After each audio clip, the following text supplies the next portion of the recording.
Welcome to my channel food and travel with Anup. পুজোর ছুটিতে আমরা চলে গেছিলাম শান্তিনিকেতন। এখানে আমাদের ছিল দুদিনের ট্যুর। তো কিভাবে গেলাম, কোথায় থাকলাম, কেমন কি খরচ খরচা সবই কিন্তু এই ভিডিওর মাধ্যমে তোমাদের সাথে শেয়ার করব। কবিগুরু এক্সপ্রেসে করে আমরা গেছিলাম, আর যেহেতু আমাদের হোটেল বুক করা ছিল তাই হোটেল থেকেই কিন্তু আমাদের টোটো পাঠিয়েছিল। তো এই স্টেশনে নামার পর আমাদের 5 মিনিট মতো ওয়েট করতে হয়েছিল টোটোর জন্য। 5 মিনিটের মধ্যেই টোটো চলে এসেছিল। এখানে কিন্তু তোমরা টোটো পেয়ে যাবে তোমাদের নির্দিষ্ট হোটেলে যাওয়ার জন্য। আর আমরা দুপুরে যাওয়ার পথে লাঞ্চ করে নিয়েছিলাম এই আয়োজন হোটেল অ্যান্ড রেস্টুরেন্ট থেকে। তো এইখানেই আমাদের টোটোটা দাঁড়িয়েছিল, আর টোটোর যিনি কাকু ছিলেন উনি বলছিলেন যে এই রেস্টুরেন্টের খাবার দাবার বেশ ভালো, এখান থেকে লাঞ্চ করতে পারো। তো এখানকার খাবার দাবার কিন্তু আমাদের বেশ ভালোই লেগেছে। আর এই যে এখানকার মেনু কার্ড, এখানে কিন্তু চারিদিকে মানুষজন খাওয়া দাওয়া করছে, কিন্তু বেশ পরিষ্কার পরিচ্ছন্ন। আর ভেজ থালিতে ছিল ডাল, আলু ভাজা।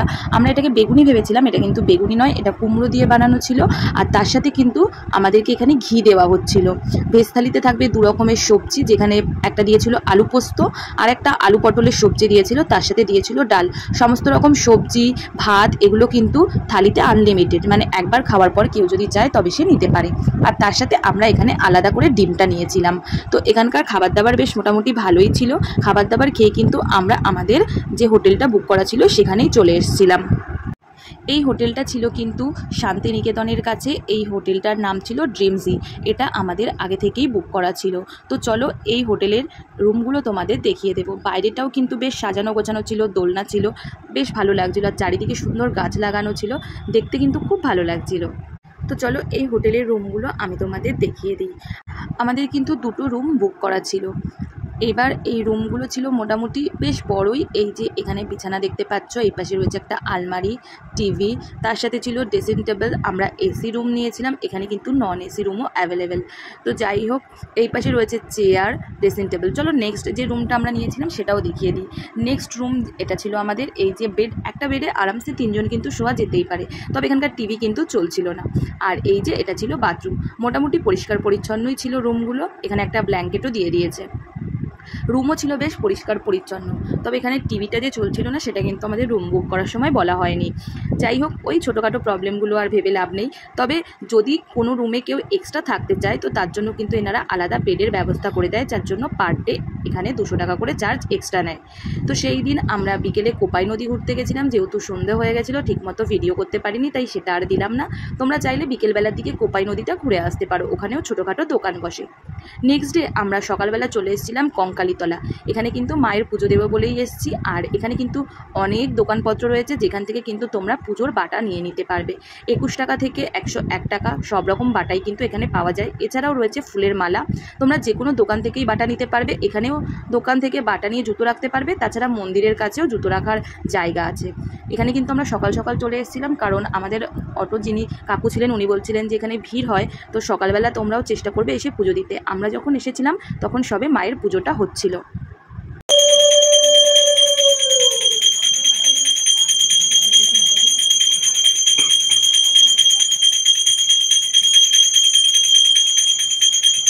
মায়ের দর্শন করে পুজো দিয়ে নিলাম। আর এই যে আমরা যখন বেরিয়েছিলাম তখন আস্তে আস্তে কিন্তু লাইনটা হচ্ছিল। চারিদিকের পরিবেশটা খুব সুন্দর, বেশ ভালো।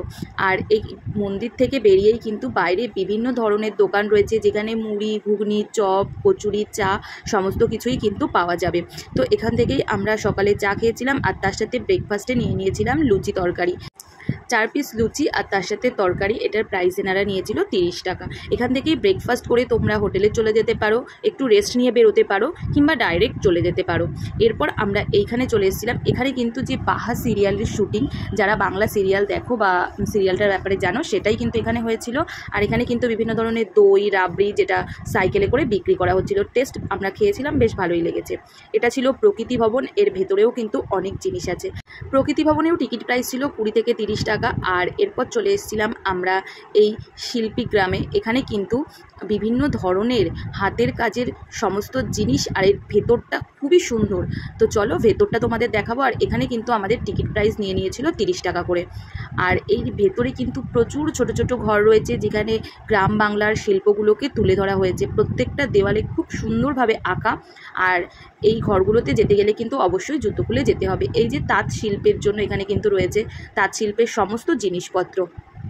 সমস্ত ঘরগুলোই কিন্তু খুব সুন্দর, আর এর ভেতরটাও কিন্তু খুব সুন্দর।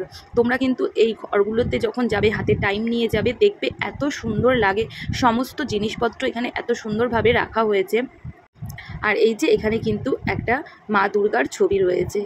বিভিন্ন ধরনের ইনস্ট্রুমেন্ট, বাদ্যযন্ত্র সমস্ত কিছুই কিন্তু এখানে খুব সুন্দরভাবে রাখা রয়েছে। এখানে কিন্তু ছোট ছোট করে প্রচুর ঘর আছে। এত ঘর মানে ঘুরতে গেলে অনেক টাইম লেগে যাবে। তো আমরা যতটা পারলাম ততটাই দেখার চেষ্টা করলাম।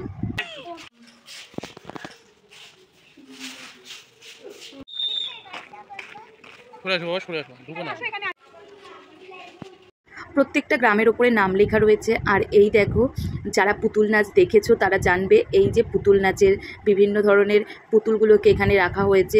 আর তার সাথে এখানে ছৌ নাচেরও বিভিন্ন জিনিসপত্র রাখা রয়েছে। খুব সুন্দর লাগছিল কিন্তু দেখতে। প্রত্যেকটা জিনিস এত সুন্দরভাবে সাজানো গোছানো রয়েছে। এখানে কিন্তু সমস্ত ডিটেলস দেওয়া রয়েছে, কোন দিকে কোন জিনিসটা রয়েছে, এটা দেখেই কিন্তু তোমরা যেতে পারো।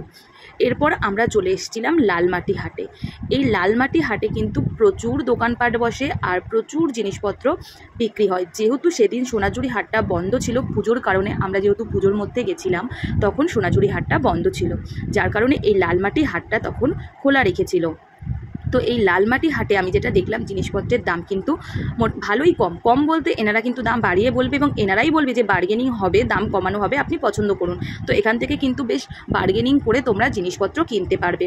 আমাদের টোটো কাকুই বলছিল যে যা দাম বলবে তার হাফ বলবে। এনারা কিন্তু নিজেরাও জানেন যে যারা কিনতে আসবে তারা অবশ্যই দাম কমাবে, তাই তারা তাদের লাভ রেখে সেইভাবেই বেশি করে দামটা বলে, যাতে কমালেও তাদের লাভটা থাকে।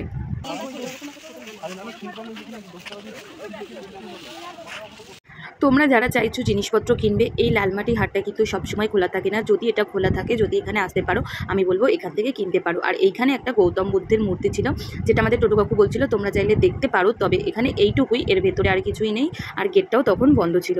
তো এখান থেকে আমরা এই সমস্ত ঘোরাঘুরি করে আমরা চলে এসেছিলাম দুপুরের লাঞ্চ করতে, কারণ তখন দুপুর প্রায় 2টো বেজে গেছিলো। আর এই রেস্টুরেন্টে আসার পর যেটা দেখলাম, এই রেস্টুরেন্টের অ্যাম্বিয়েন্সটা তো খুব ভালো, তবে এখানকার প্রাইসটা একটু বেশি। এটার নাম ছিল দুই কন্যা হেসেল ঘর। তবে এখানে যে সমস্ত থালি দেওয়া ছিল, ওনারা বললো এই সমস্ত থালিগুলো এখন বন্ধ রেখেছে। তবে এছাড়া যে এগ থালি, ভেজ থালি, মানে স্পেশাল যে কম্বো থালি, সেগুলো এনাদের ছিল না। আর এই যে দেখো, এনাদের নিজেদের প্রিন্ট করা জলের বোতল। তো স্পেশাল থালি ছিল না, নর্মাল যে থালিগুলো ছিল সেগুলোই আমরা নিয়েছিলাম। আর এই থালির মধ্যে ছিল আলু ভাজা, শাক, ডাল, সবজি, চাটনি, পায়েস।